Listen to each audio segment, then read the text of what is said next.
The wind howled like a wounded animal across the stark face of Serpent's Ridge as Eleanor Vance clutched her torn wedding dress, the white fabric billowing like a ghost against the darkening sky.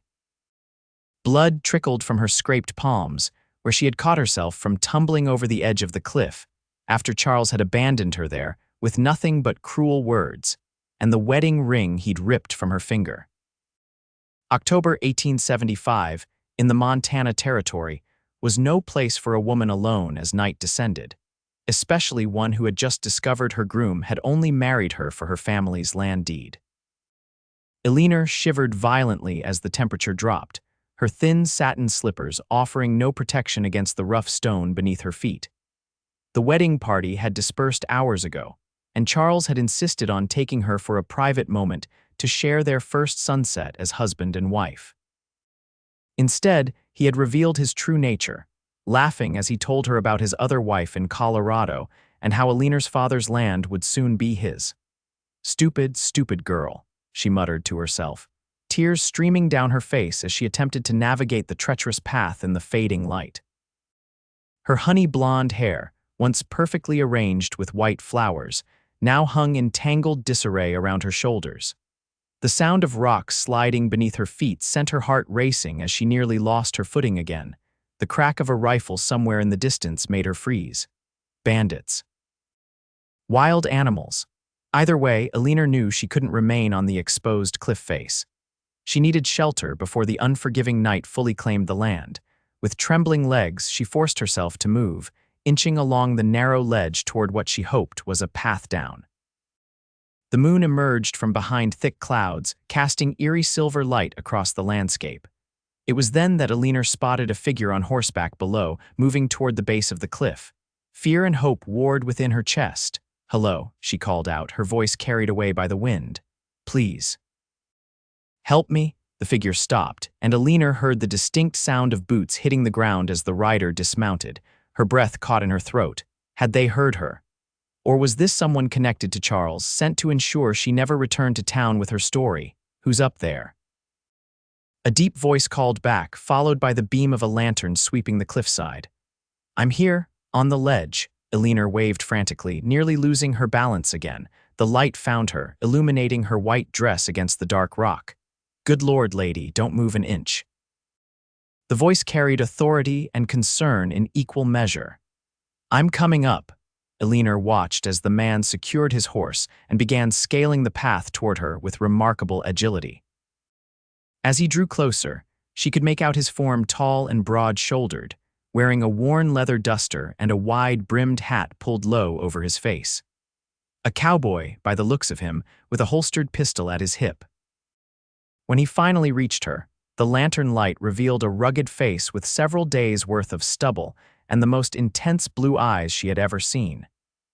He was younger than she'd initially thought, perhaps in his late 20s, not much older than her 22 years. "What in tarnation are you doing up here?" he asked, his expression a mixture of bewilderment and concern as he took in her wedding attire. My husband." Eleanor's voice broke on the word. "He left me here." The cowboy's expression hardened as he scanned her face, noting the tear tracks and the fear in her eyes. Without a word, he removed his duster and wrapped it around her shoulders.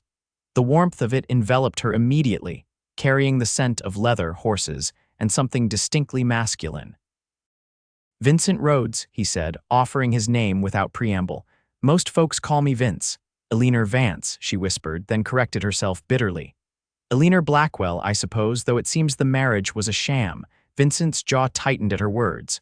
"Well, Mrs. Vance," he said deliberately, ignoring her married name. "Let's get you down from this death trap. The path's treacherous even in daylight."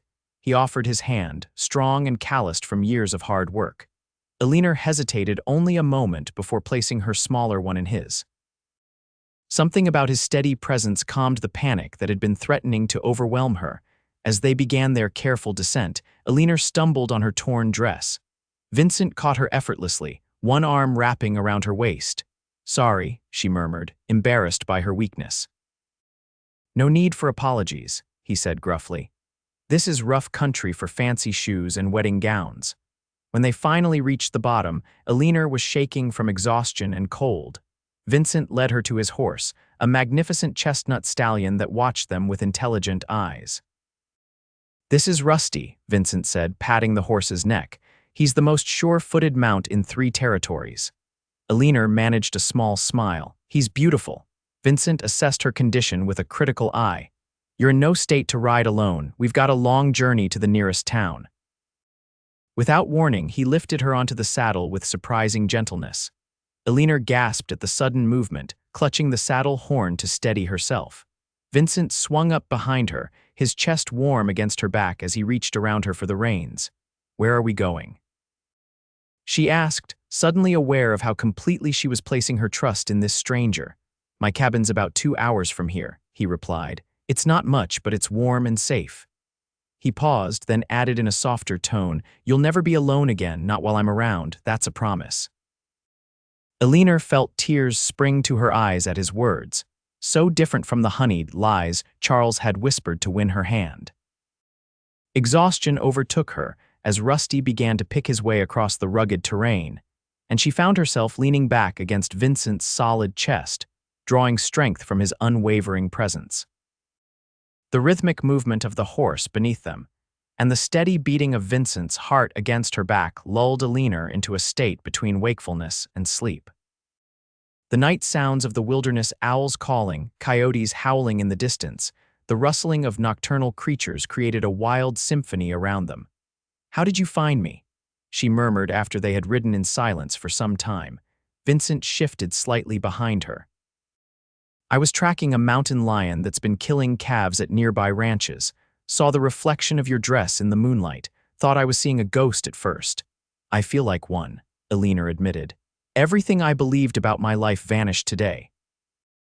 Vincent's arms tightened fractionally around her as he guided Rusty around a fallen tree. "Men like your husband deserve a special place in hell. Leaving a woman alone on Serpent's Ridge. He meant for you not to survive the night." The blunt assessment sent a chill through Eleanor that had nothing to do with the cold. "He wanted the deed to my father's land," she explained, her voice hollow. "It seems he's already married to a woman in Colorado. The ceremony today was just for show." Vincent cursed under his breath. "Your family, gone," Eleanor said simply. "My father passed last winter, mother years before. I've been managing the ranch alone, but the bank was threatening foreclosure. Charles seemed like salvation when he offered marriage and financial security." "I'm sorry," Vincent said, and the genuine sympathy in his voice brought fresh tears to Eleanor's eyes. They fell silent again as Rusty navigated a shallow stream, the water splashing around his fetlocks. The moon had risen higher now, bathing the landscape in silver light that transformed the rugged terrain into something hauntingly beautiful. "There it is," Vincent said eventually, pointing to a faint light in the distance. As they drew closer, Eleanor could make out a sturdy log cabin nestled against the base of a hill, with a small barn nearby. Smoke curled from the stone chimney, and a lantern hung by the door, casting a warm glow across the porch. "You left a lantern burning?" she asked, surprised. "No," Vincent replied, his voice suddenly tense as his hand moved to rest on his pistol. "Someone's there." He slowed Rusty to a walk, approaching cautiously. As they neared the cabin, the door swung open and a figure emerged onto the porch. "About time you got back, Vince," called a friendly male voice. "I was beginning to think that Mountain Lion got the better of you after all." Vincent relaxed immediately. "Just my friend Samuel," he explained to Eleanor. "He checks on the place when I'm gone for more than a day." As they rode into the yard, Samuel's expression changed from welcome to shock as he registered Eleanor's presence and her bedraggled wedding attire. "Well now," he said, removing his hat as Vincent helped Eleanor dismount. "This is unexpected company." "Samuel Turner, meet Eleanor Vance," Vincent said, supporting her with a steady hand as her legs threatened to buckle beneath her. Mrs. Vance needed assistance. Samuel's eyes widened at the name. "Vance, Thomas Vance's daughter, the one who married that Easterner today," Eleanor nodded wearily. "The very same, though it seems the marriage was built on lies." Samuel's weathered face creased with concern. "Come inside, madam. You look about ready to collapse." The interior of the cabin was simple but meticulously clean. A fire burned cheerfully in the stone hearth, casting dancing shadows on the log walls. A sturdy table with 4 chairs occupied one corner, while a comfortable-looking bed was tucked against the far wall. A bearskin rug covered part of the wooden floor, and rifles hung on racks above the door. "Sit by the fire," Vincent instructed, guiding Eleanor to a rocking chair near the hearth. "Samuel, is there any of that stew left?" "Just warming on the stove," Samuel confirmed, moving to the iron cookstove in the kitchen area. "Figured you'd be hungry when you got back." Eleanor sank gratefully into the chair, still wrapped in Vincent's duster.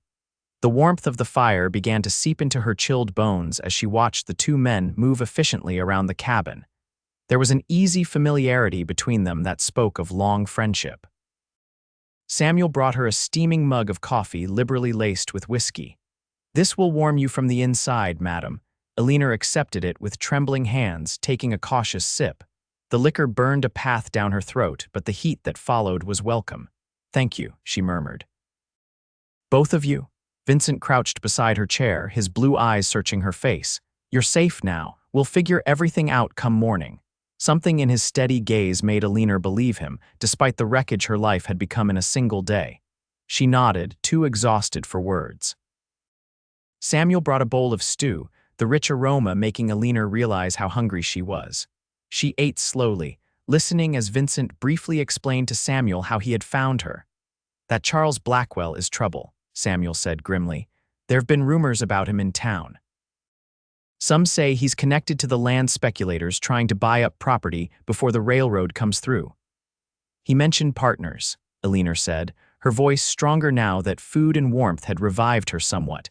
"Said they would handle things if I caused problems." Vincent and Samuel exchanged a meaningful look. "You'll stay here tonight," Vincent decided.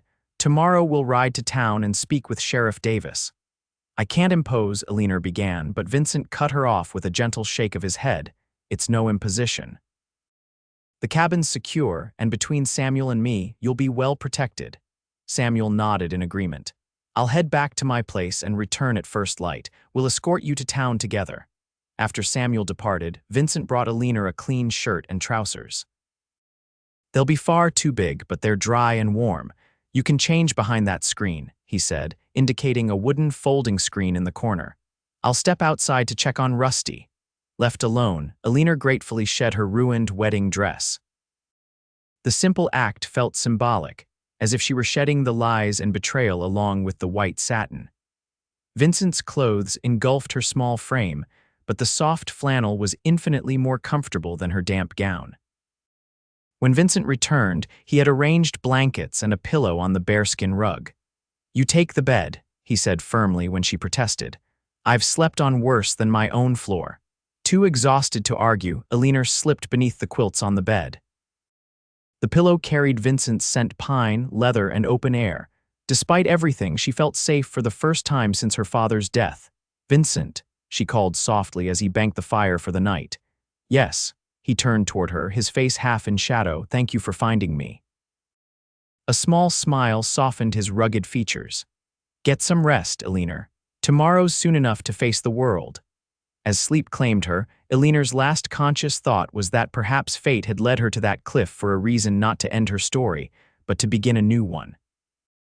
Morning light filtered through the cabin's single window, casting a golden rectangle across Eleanor's face. For a moment, disorientation gripped her. The unfamiliar ceiling, the scent of coffee and wood smoke, the sound of quiet movement nearby. Then memory rushed back. The wedding, Charles's betrayal, the cliff, and Vincent. She sat up slowly, wincing at the stiffness in her muscles. Vincent stood at the stove, his back to her as he tended to something in a cast iron skillet. He had changed into a fresh shirt, his dark hair still damp from washing. "Good morning," Eleanor said, her voice rough with sleep. Vincent turned, a genuine smile warming his features. "Thought you might sleep till noon, considering what you've been through. How are you feeling?" "Like I fell off a cliff," she admitted ruefully, pushing back the covers. Vincent's oversized clothes had twisted around her during the night, and she tugged them back into place self-consciously. "Well, you nearly did," he replied, sliding eggs onto 2 tin plates. "Hungry?" Eleanor nodded, suddenly aware of the hollow feeling in her stomach. She made her way to the table, acutely conscious of her disheveled appearance. Vincent set a plate before her, along with a steaming cup of coffee. "Samuel should be here soon," he said, taking the seat across from her. "He's bringing some proper clothes for you. His sister Martha is about your size." Eleanor felt a rush of gratitude. "You've both been so kind to a complete stranger." Vincent shrugged, looking slightly uncomfortable with her thanks. "Out here, we look after folks in trouble. It's how we survive." They ate in companionable silence for a few minutes, before Eleanor gathered her courage to ask the question that had been troubling her since she awoke. "What do you think will happen when we go to town? Charles has influence there. He may have already told people I ran away, or worse." Vincent's expression darkened. Men like Blackwell count on fear keeping their victims silent, but Sheriff Davis is a good man and your father was well respected in these parts. People will listen. "And if they don't?" Eleanor pressed, needing to prepare herself for all possibilities.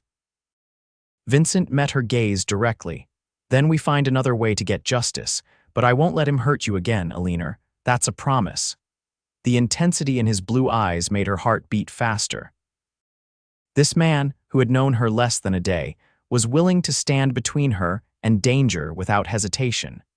It was a loyalty she had never experienced from Charles during their entire courtship. The sound of hoofbeats outside interrupted their conversation. Vincent rose smoothly, checking the pistol at his hip before moving to the window.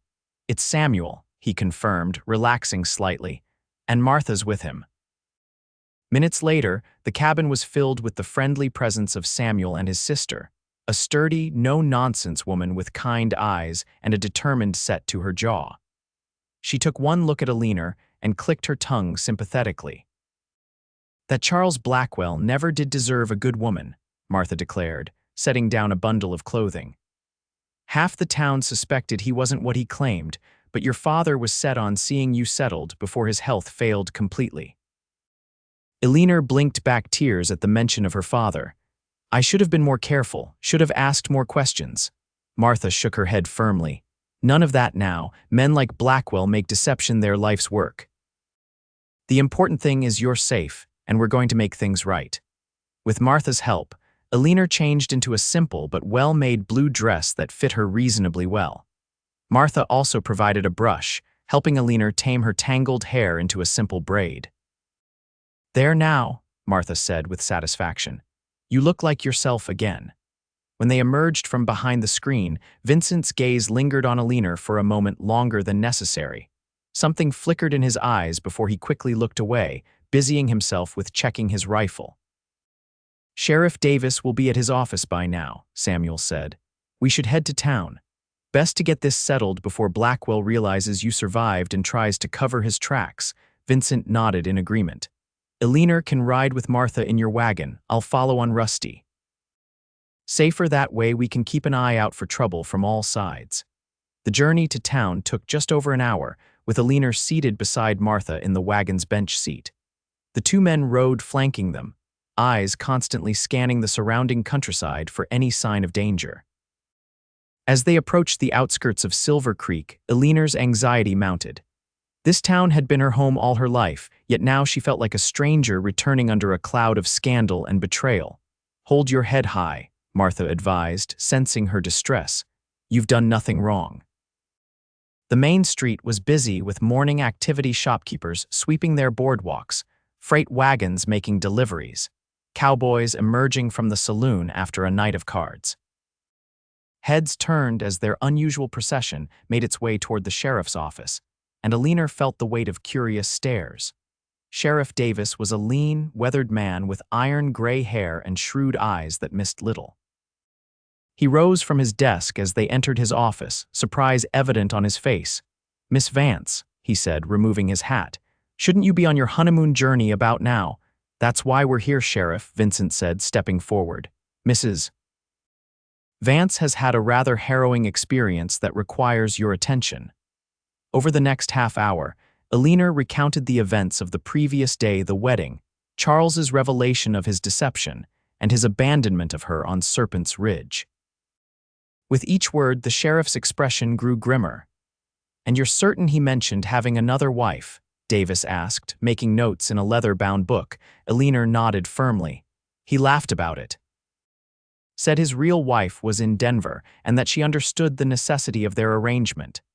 "Bigamy's a serious crime," the sheriff said, stroking his mustache thoughtfully, "as is attempted murder, which is what leaving you on that cliff amounts to." "There's more," Samuel interjected.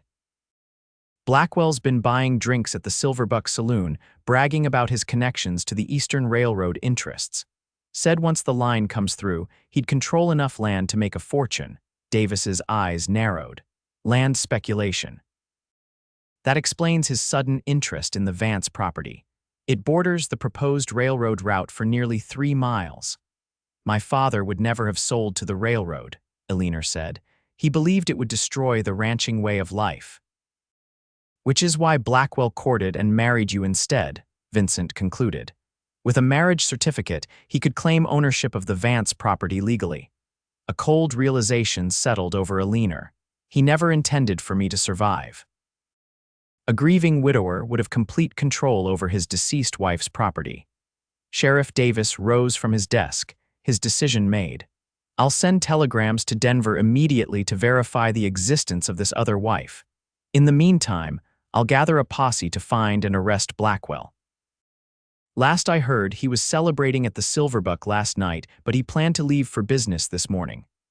"What about Eleanor?" Vincent asked, concern evident in his voice. "She can't go back to the Vance ranch alone. Blackwell's partners might come looking for her there." "She can stay with us," Martha offered immediately. "Our place is small, but we've room enough." Eleanor shook her head. "I can't impose on you further. Besides, the ranch needs tending." "The cattle, your life is worth more than cattle," Vincent interrupted firmly. "Samuel and I can check on the ranch, make sure everything's secure. But you should stay somewhere safe until Blackwell is apprehended." Before Eleanor could respond, the office door burst open, and a breathless young man in a telegraph operator's cap appeared. "Sheriff. Telegram just came through from Butt.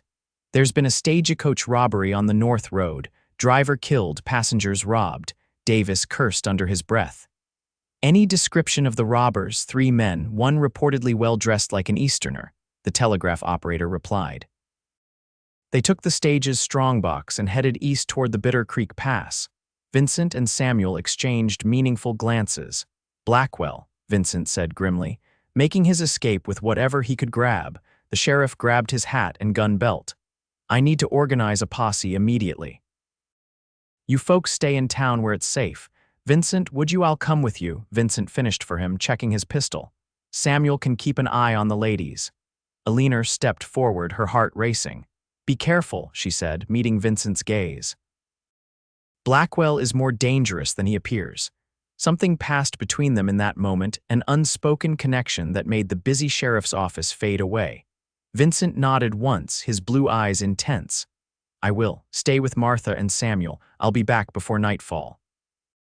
As the men departed, Eleanor felt a curious mixture of fear and determination settle over her.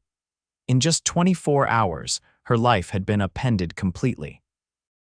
The man she thought would be her husband had tried to kill her, and a stranger had shown her more kindness and respect than she had known in years. "Come along, dear," Martha said gently, taking Eleanor's arm. "Let's get you something to eat while we wait. It's going to be a long day." The Silverbuck Hotel's dining room was nearly empty at mid-morning, allowing the women to speak freely as they waited for news.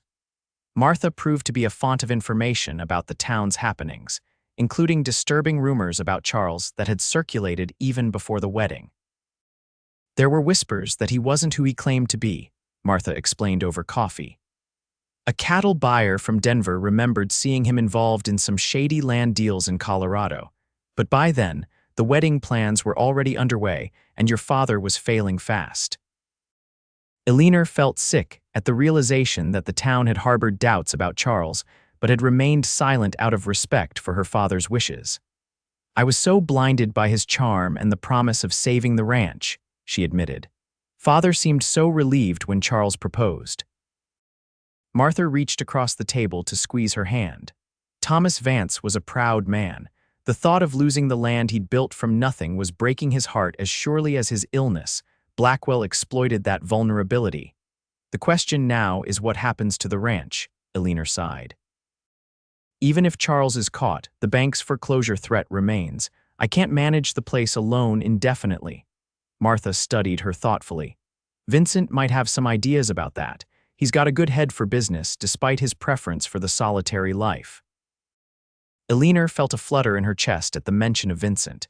He's been extraordinarily kind, but I've imposed on him enough already. A knowing smile touched Martha's lips. I've known Vincent Rhodes for 5 years, and I've never seen him look at anyone the way he looked at you this morning. That man would move mountains if you asked him to. Eleanor felt heat rise to her cheeks. That's absurd. He barely knows me. Sometimes the heart recognizes what the head hasn't figured out yet, Martha replied serenely. Vincent's had his share of hardship. Lost his family in a Comanche raid when he was just 19. Built his life back from nothing.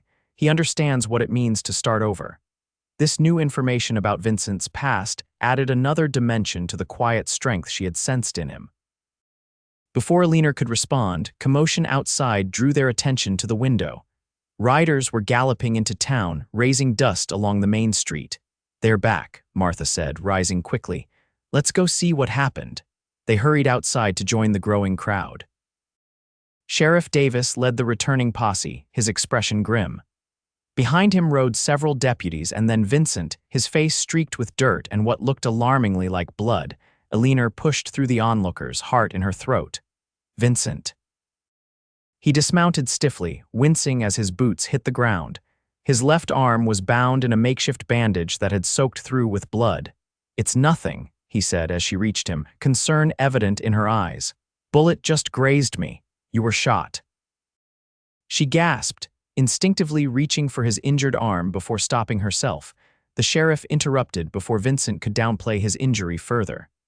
Rhodes took that bullet pushing me out of Blackwell's line of fire, he announced loudly enough for the crowd to hear.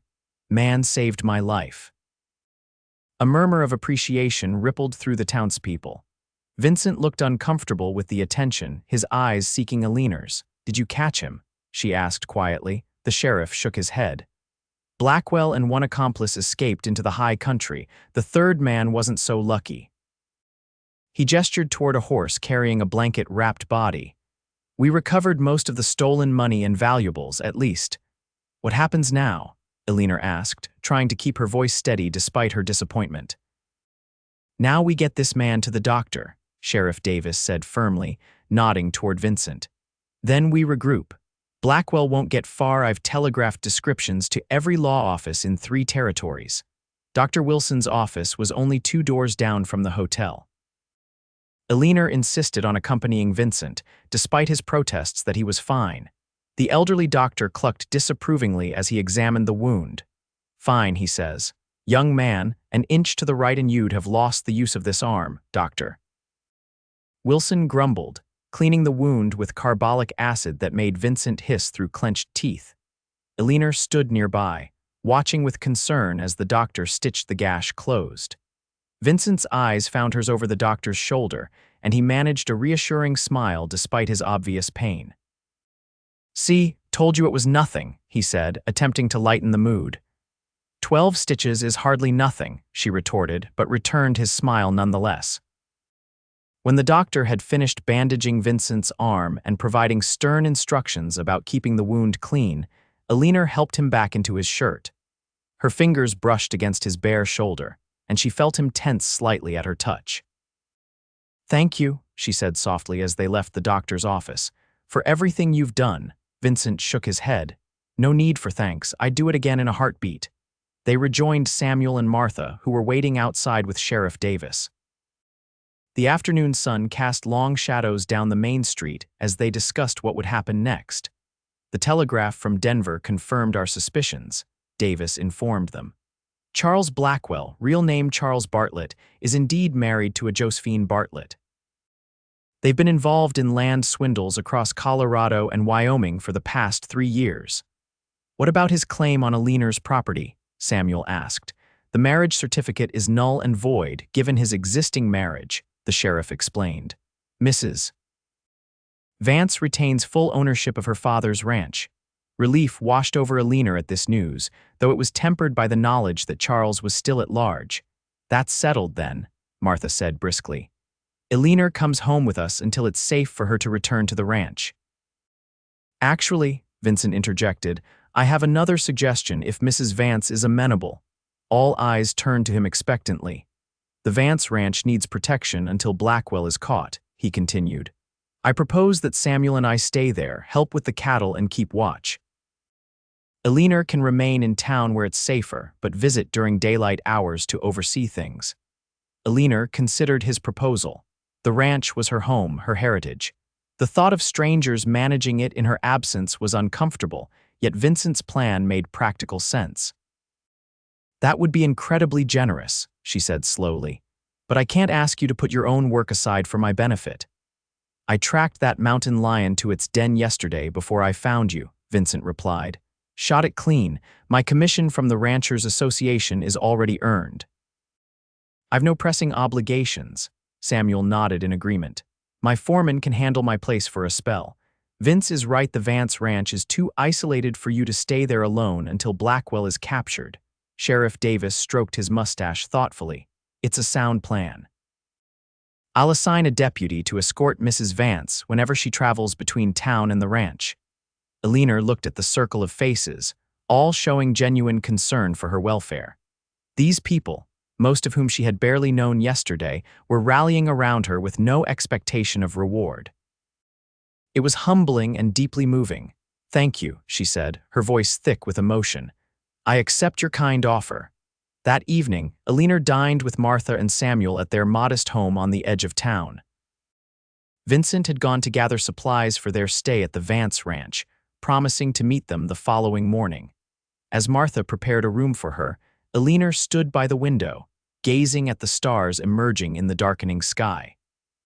24 hours earlier, she had been fighting for her life on a windswept cliff, certain her story was ending. Now she found herself surrounded by kindness and possibilities she could never have imagined. "Penny for your thoughts," Martha said, joining her at the window. Eleanor smiled softly. "I was just thinking about how quickly life can change. Yesterday I was a bride, then nearly a victim, and now—" "Now you're a woman with choices," Martha finished for her, "and good people at your side." "Vincent said something to me last night," Eleanor confided, "when he found me on the cliff. He said I would never be alone again." Martha's eyes twinkled. "Vincent Rhodes is a man of his word. When he makes a promise, he keeps it." Eleanor felt a flutter in her chest that had nothing to do with fear or anxiety. For the first time since her father's death, she allowed herself to feel something dangerously close to hope. The following morning dawned clear and crisp, a perfect autumn day in the Montana Territory. Eleanor rose early, borrowing more of Martha's clothing, practical items suitable for ranch work. By the time Vincent arrived with his wagon loaded with supplies, she felt ready to face whatever challenges lay ahead. "Good morning," he greeted her, tipping his hat. His injured arm was still bandaged, but he moved with more ease than the previous day. "Ready to see your home." The journey to the Vance Ranch took them along winding roads through golden aspen groves, and across meadows where the first frost had painted the grass with silver. Eleanor found herself pointing out landmarks to Vincent, the creek where she had learned to fish, the hill where wildflowers bloomed in spectacular profusion each spring, the ancient pine where her father had carved their initials long ago.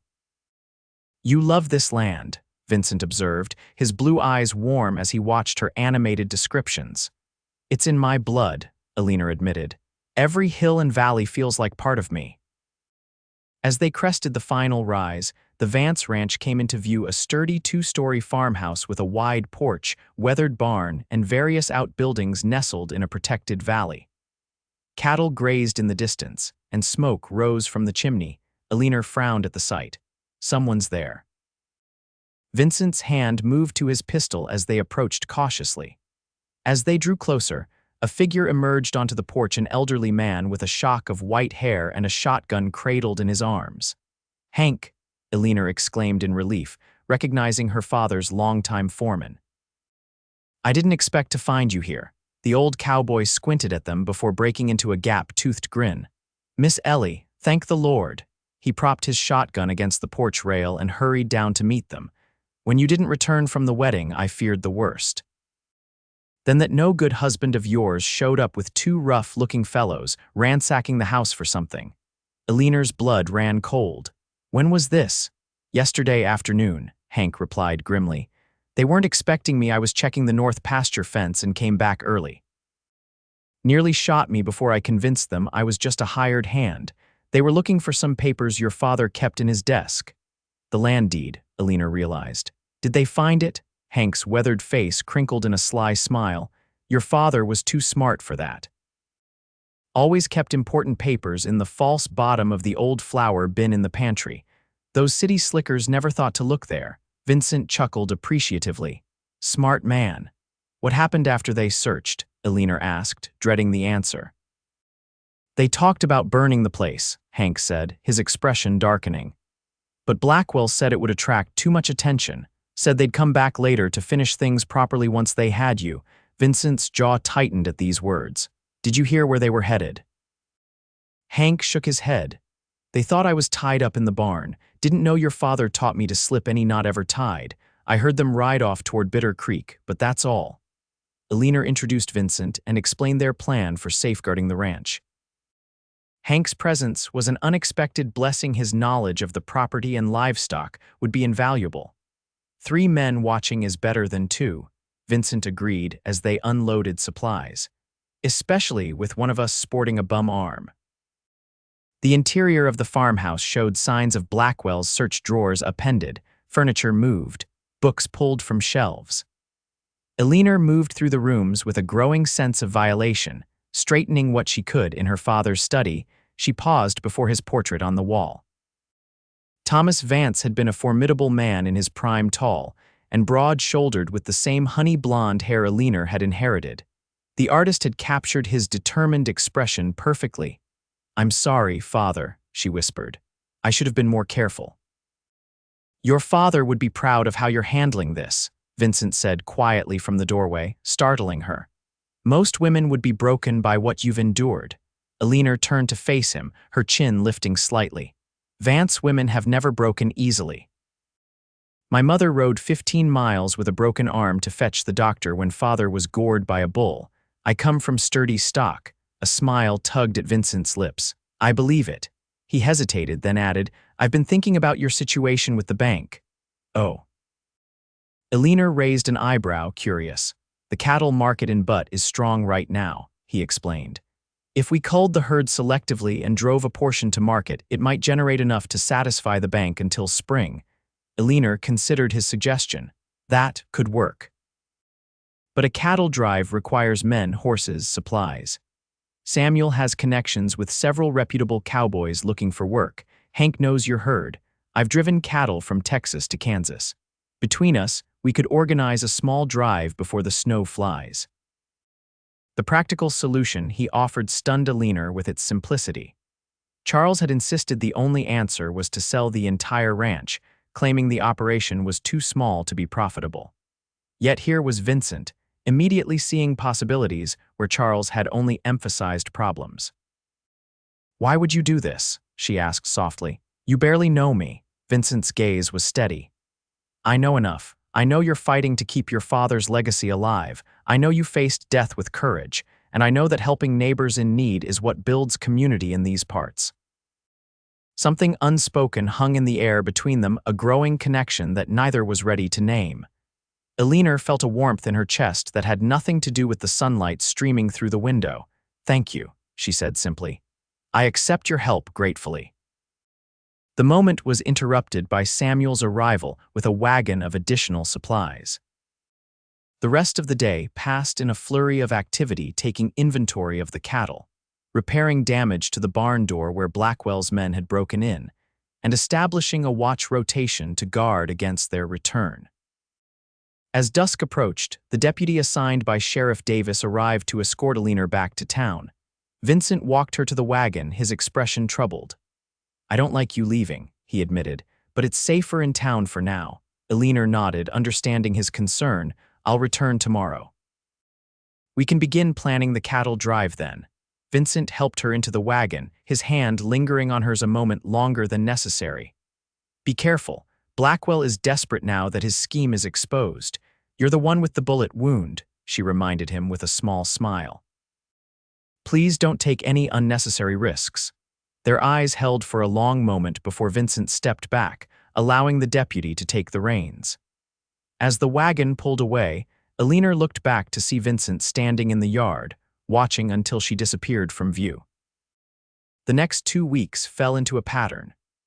Eleanor would arrive at the ranch each morning, escorted by a deputy, and work alongside Vincent, Samuel, and Hank until dusk when she would return to Martha's home in town. Together, they selected cattle for the drive, mended fences, and repaired equipment that had fallen into disrepair during her father's illness. Throughout this time, Vincent rarely left her side. His wounded arm healed quickly, and he proved to be as skilled with ranching tasks as he was with tracking. Each day, Eleanor found herself drawn more deeply into conversation with him, learning about his past while sharing stories of her own childhood on the ranch. "My family came west when I was 15, he told her one afternoon as they rode the perimeter fence line. "Father had a dream of raising horses in open country. We had 2 good years before the raid."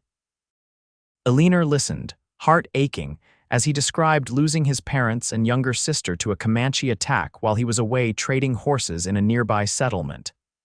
"I blamed myself for years," he admitted, his voice low. "If I'd been there." "You likely would have died with them," Eleanor said gently. "Instead, you've built a life that honors their memory." Vincent glanced at her, surprise and gratitude in his eyes. "Most people offer pity, you offer understanding." "We've both lost family," she replied simply. "The pain changes shape over time, but it never truly leaves us." These quiet conversations, shared while working side by side, created a bond between them that deepened with each passing day.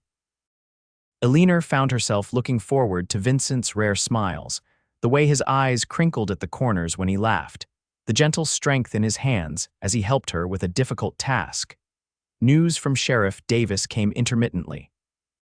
Blackwell and his remaining accomplice had been spotted near the Wyoming border but had eluded capture. The Telegraph had brought confirmation that Blackwell was wanted in 2 other territories for similar schemes. The noose was tightening around him, but he remained dangerously at large. Meanwhile, plans for the cattle drive progressed rapidly. Samuel recruited 4 experienced cowboys who arrived at the Vance ranch ready to work. Together with Vincent, Samuel, and Hank, they would drive 200 head to the butt stockyards, enough to satisfy the bank without depleting the breeding stock essential for the ranch's future. The evening before the drive was set to begin, Eleanor insisted on staying at the ranch despite the deputy's protests. "I need to help with final preparations," she explained, "and I'll be safer here with 7 armed men than anywhere else."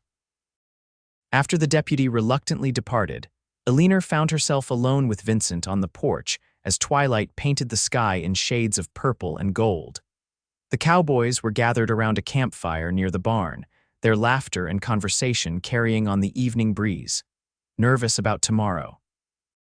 Vincent asked, leaning against the porch rail beside her. Eleanor nodded, watching the first stars appear. "What if the price at market isn't enough? What if we lose too many cattle on the trail?" "Then we face that challenge when it comes," Vincent replied simply. "One day at a time, Eleanor. That's how we survive out here." She turned to look at him, struck by the quiet wisdom in his words. In the fading light, his features were softened, the usual vigilance in his expression replaced by something warmer as he gazed back at her. "When I was on that cliff," Eleanor said softly, "I thought my life was over. Not just because of the danger, but because everything I believed about my future had been a lie." Vincent remained silent, giving her space to continue. "Now, just weeks later, I find myself looking forward again," she admitted.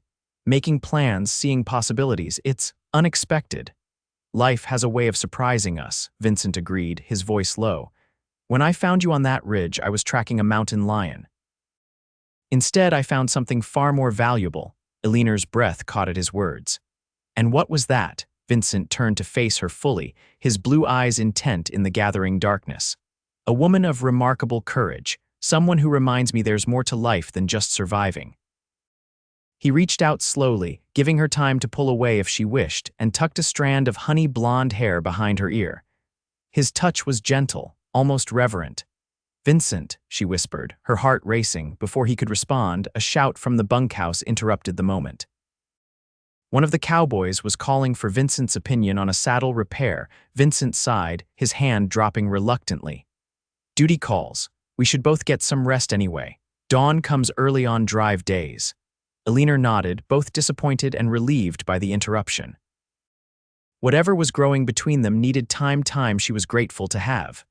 "Good night, Vincent," she said, offering him a small smile. "Good night, Eleanor," he replied, his eyes lingering on her face before he turned and walked toward the bunkhouse. That night, lying in her childhood bedroom, Eleanor found herself unable to sleep. Not from fear of Blackwell's return, but from the tumult of emotions Vincent had stirred within her. After believing her heart thoroughly disillusioned by Charles's betrayal, she was startled to find it capable of such rapid healing and new growth. Dawn broke clear and cold, the perfect weather for starting a cattle drive. The ranch yard bustled with activity as cowboys saddled horses, checked supplies, and prepared for the journey ahead. Vincent moved through the controlled chaos with natural authority, his instructions clear and concise. Eleanor had risen early to prepare breakfast for the men, a hearty meal of flapjacks, bacon, and strong coffee. As she brought a fresh pot to the table, she found Vincent studying a map spread across one end. "The most direct route would take us through Serpent's Pass," he was explaining to Samuel. "But this time of year, the creek crossing could be treacherous with early snow melt." "What about the old mining road?" Eleanor suggested, pouring coffee into his cup. "It adds half a day, but the crossing is shallower." Vincent looked up at her with appreciation. "You know this country well." "I should hope so," she replied with a smile. "I've lived here all my life." Samuel glanced between them, a knowing expression crossing his weathered face. "I'll leave the route planning to you two. Need to check my saddle cinch." He winked at Eleanor as he left the table. Vincent cleared his throat, suddenly appearing slightly uncomfortable as they found themselves alone. "About last night, it's all right," Eleanor interrupted gently. "We both have responsibilities today. The drive needs your full attention." Relief and something like disappointment flickered across his face. "You're right, of course, but when we return." He left the sentence unfinished, a question in his eyes. "When you return, we'll talk," Eleanor promised, her heart lightening at the future those simple words implied. The cattle drive departed mid-morning, the dust cloud visible for miles as 200 head of Vance cattle began their journey to market. Eleanor stood on the porch long after they'd disappeared from view, a mixture of anxiety and hope swirling within her. Hank had remained behind to protect Eleanor and the ranch, his shotgun never far from reach. "Don't you worry about those cattle," he assured her as they went about the remaining chores. "Vincent knows what he's doing. Man's got cattle sense like your father did." Coming from Hank, who had rarely approved of anyone's ranching abilities, this was high praise indeed. The days passed slowly as Eleanor waited for news. She divided her time between the ranch and town, helping Martha with her charitable work at the church and consulting with Sheriff Davis about the ongoing search for Blackwell. Border Patrol spotted him crossing into Dakota territory, Davis informed her one afternoon. "Seems he's running far and fast. My guess is he won't risk returning to these parts." Despite this reassurance, Eleanor remained vigilant. Charles had proven himself both deceitful and vindictive, a dangerous combination. On the 5th day after the drive's departure, a rider appeared on the horizon, pushing his horse at a gallop toward the ranch. Eleanor rushed onto the porch, heart in her throat, fearing bad news. As the rider drew closer, she recognized Samuel's stocky form and waved in greeting. He reined in his lathered horse before the porch, his face split by an enormous grin. "We got top dollar," he announced without preamble. Cattle buyer from Chicago was desperate to fill a contract, paid nearly 30% above market rate, Eleanor gasped in delight. "That's wonderful news." "Where's Vincent? Is everyone all right?" "Everyone's fine," Samuel assured her, dismounting stiffly. Vincent sent me ahead with the bank draft while he and the boys bring the remaining herd back at an easier pace. They're about a day behind me. The bank draft Samuel handed her was for more than twice what Eleanor had hoped. It would not only satisfy the immediate debt, but provide operating capital for spring planting and improvements. "This changes everything," she said wonderingly, staring at the figure written on the paper. "The ranch is secure," Samuel smiled kindly. "Your father would be proud, Miss Eleanor, and I reckon Vincent is too, though he's not one for flowery speeches." Eleanor felt her cheeks warm at the mention of Vincent. "He's done so much, you all have." "That's what neighbors do," Samuel replied simply. "Now, I don't suppose you have any coffee brewing. I've ridden hard to bring the good news." The following day passed in a flurry of preparation. Eleanor rode into town with Samuel to deposit the bank draft and officially clear the ranch's debt. The banker's attitude transformed dramatically when he saw the amount, suddenly offering future credit should she need it. "The Vance Ranch has always been a valued customer," he claimed, conveniently forgetting his previous foreclosure threats. Eleanor merely smiled politely and declined his offer. "I believe we'll manage quite well on our own resources, thank you." Back at the ranch, she directed Hank and Samuel in preparing a celebration feast for the returning drovers. Martha came from town to help, bringing pies and knowing smiles that made Eleanor blush whenever Vincent's name was mentioned. "That man rode out of here looking like he was going to battle," Martha observed as they prepared vegetables for stew. "He's riding back having won more than just a good cattle price." "We hardly know each other," Eleanor protested weakly. Martha's laugh was warm and knowing. "Sometimes the heart recognizes its match faster than the mind can comprehend it. My Henry and I courted for all of 2 weeks before we wed. Been happy for 32 years now." Eleanor found herself unable to deny the truth in Martha's words. In the short time she had known Vincent, he had shown her more genuine care and respect than Charles had in months of courtship. More importantly, he had helped her rediscover her own strength when she most needed it. Late that afternoon, the lookout Hank had posted on the rise behind the house called down that riders were approaching. Eleanor's heart leapt as she rushed to the porch, shading her eyes against the setting sun. The cattle appeared first a dark, moving mass across the golden landscape, guided by the small figures of riders on either flank. As they drew closer, she could make out Vincent's tall form leading the procession, his hat pulled low against the sun's glare. By the time the herd reached the home pasture and the cowboys began directing them through the gate, the sun was setting in a spectacular display of orange and crimson. Eleanor stood by the corral, waiting as Vincent dismounted from his tired horse and handed the reins to one of the hands. He saw her then, standing in the dying light with her honey blonde hair loose around her shoulders. For a moment, he simply stared, as though memorizing her features. Then he strode toward her, dust-covered and weary but with purpose in every step. "Welcome home," Eleanor said softly when he reached her. Vincent removed his hat, running a hand through his dark hair. "Home," he repeated, as if testing the word. "Been a long time since anywhere felt like that." "Samuel told me about the price you secured," she continued, suddenly nervous under his intense gaze. "I can never thank you enough." "Your ranch is safe now," Vincent said, satisfaction evident in his voice. "That's what matters." "Yes," Eleanor agreed. "But I've been thinking about something else while you were away." Vincent raised an eyebrow questioningly. "You said once that when you returned, we would talk," she reminded him, gathering her courage. "About what happened or almost happened the night before you left." A slow smile spread across Vincent's face, warming his blue eyes. "I recall that conversation. I've had time to think," Eleanor continued, "about the future and what I want from it."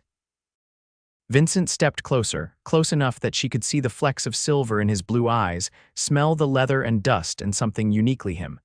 "And what do you want, Eleanor Vance?" he asked quietly. "A partner," she answered honestly. "Someone who sees me as an equal. Someone who understands this land and why I love it." She took a deep breath. "Someone like you, Vincent." He reached for her then, his calloused hand gently cradling her cheek. "From the moment I found you on that cliff, something changed in me," he confessed. I made you a promise that night that you would never be alone again. I intend to keep it if you'll let me." Eleanor's heart soared at his words. "I believe you will," she whispered. "You're a man of your word." Vincent's other arm slipped around her waist, drawing her closer. "There's something I've wanted to do since that night on your porch," he murmured. "What's stopping you now?" Eleanor asked, her voice barely audible. "Nothing, it seemed."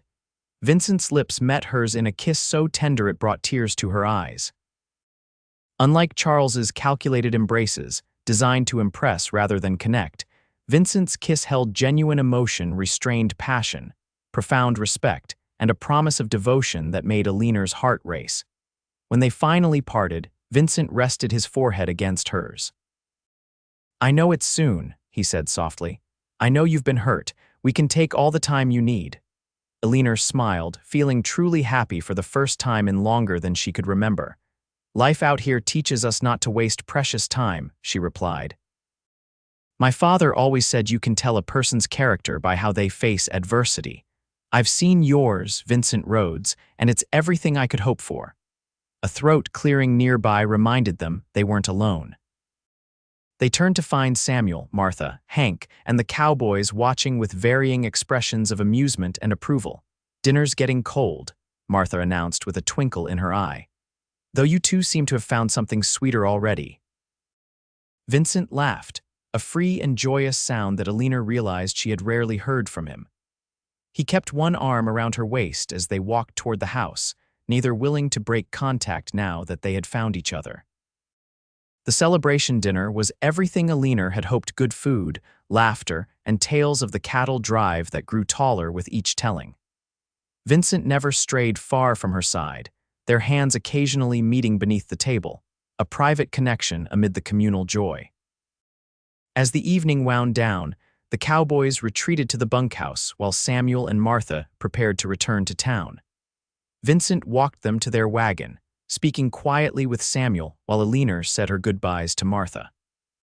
"I've never seen that man look so at peace," Martha whispered, hugging Eleanor tightly. "You're good for each other." "He found me when I was lost in every way," Eleanor replied, "not just on that cliff but in my life."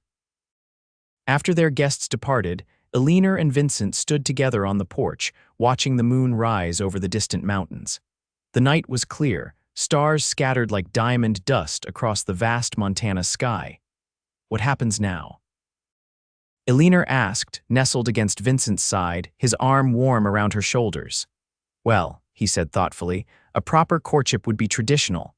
Eleanor tilted her head to look up at him. "Traditional? The man who lives alone in a cabin in the wilderness suddenly cares about tradition." Vincent chuckled, the sound rumbling pleasantly against her. "I care about doing right by you, Eleanor. No one will ever say I rushed you into anything after what you've been through." His consideration touched her deeply. "And if I said I don't need a lengthy courtship to know my own mind?" Vincent's eyes darkened as he turned to face her fully. "I'd say you're the most remarkable woman I've ever known, and I'd be the luckiest man alive to call you mine." "Then consider yourself lucky, Vincent Rhodes," Eleanor whispered, rising on tiptoe to press her lips to his. This kiss was different from their first, deeper, less restrained, a promise of the passion they would share. When they finally parted, both breathing heavily, Vincent's eyes held a mixture of desire and tender reverence that made Eleanor's heart swell with emotion. "Marry me," he said simply. "Not today or tomorrow, but soon. Let me keep my promise to you for the rest of our lives." Eleanor smiled through tears of joy. "Yes," she answered without hesitation. "Yes, I will marry you." The weeks that followed were filled with planning, work, and an increasing certainty that they had found in each other exactly what they needed. Vincent moved his few possessions to the Vance ranch, taking up residence in the bunkhouse, despite Eleanor's protests that the house had plenty of room. "Your reputation matters," he insisted. "When we marry, I'll join you in the house.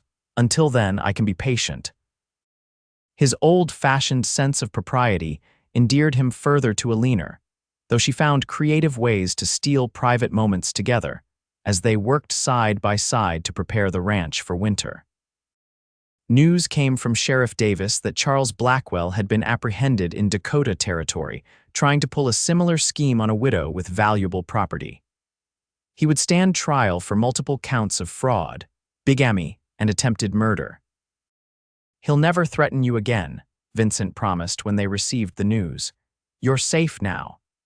The town of Silver Creek embraced their engagement with enthusiasm, especially once the full story of how they met became known.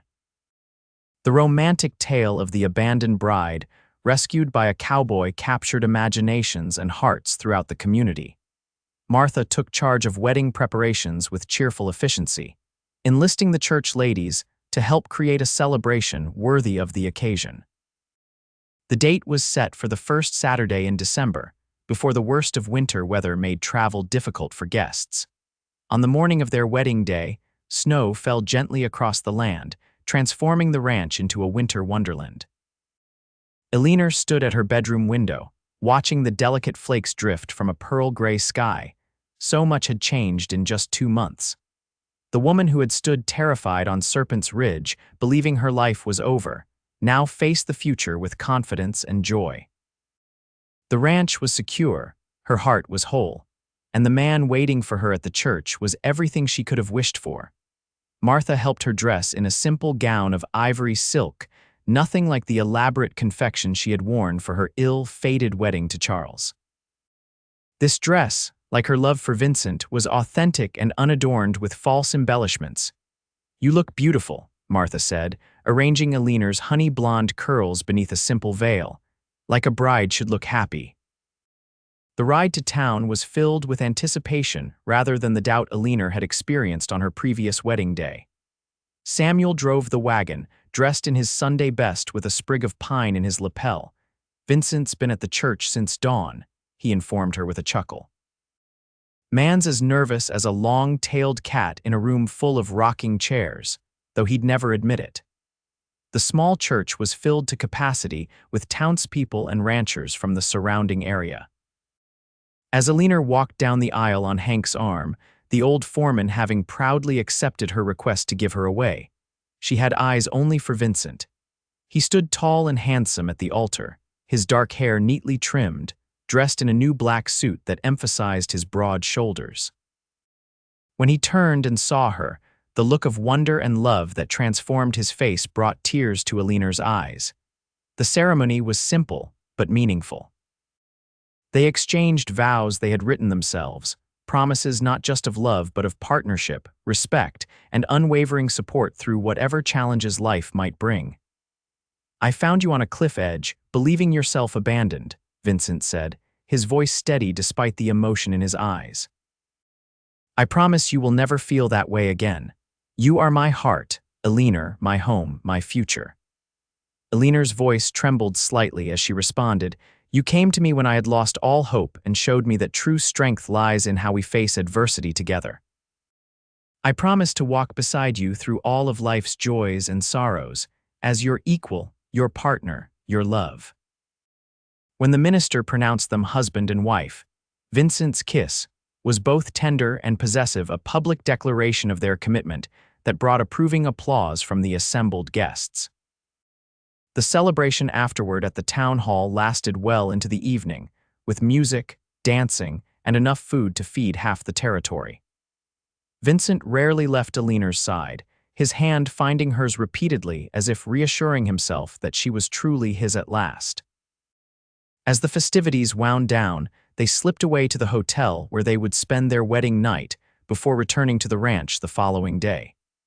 The suite had been decorated with evergreen boughs and candles, a romantic gesture arranged by Martha. Alone at last, Vincent took Eleanor in his arms, his blue eyes dark with desire and tenderness. "Mrs. Rhodes," he murmured, savoring the name. "I like the sound of that," Eleanor replied, her fingers tracing the strong line of his jaw. "I've been waiting for this moment since I found you on that cliff," Vincent confessed, his voice husky. "Dreaming of calling you mine. I am yours," Eleanor whispered, "as you are mine, two people who found each other against all odds." Their first night as husband and wife was everything Eleanor had dreamed love could be, tender yet passionate, a communion of bodies and souls that left them both changed. In Vincent's arms, she found not just pleasure but profound acceptance and belonging. As they lay together afterward, Eleanor's head resting on Vincent's chest, his heartbeat strong beneath her ear. She marveled at the journey that had brought them to this moment. "What are you thinking about?" Vincent asked softly, his fingers tracing lazy patterns on her bare shoulder. "About that night on the cliff," Eleanor replied. "How something that seemed like the end of everything was actually a beginning." Vincent's arms tightened around her. "When I promised you wouldn't be alone again, I meant it with every fiber of my being. I just didn't realize then how much I needed that promise too." Eleanor raised herself on one elbow to look into his eyes. "We saved each other, I think." His smile was tender as he brushed a strand of honey-blonde hair from her face. "We did. And we'll continue to do so, every day of our lives together." Spring came early to the Montana Territory that year. The snow melted from the valleys by mid-March, revealing tender green shoots pushing through the dark earth. The Vance Rhodes Ranch thrived under their joint management, with Vincent's practical skills complementing Eleanor's deep knowledge of the land and its rhythms. On a warm April evening, as they sat together on the porch watching the sunset paint the western sky in glorious color, Eleanor turned to her husband with a smile that held a secret. "I have something to tell you," she said, taking his hand and placing it gently over her still flat stomach. "By winter, there will be 3 of us living in this house."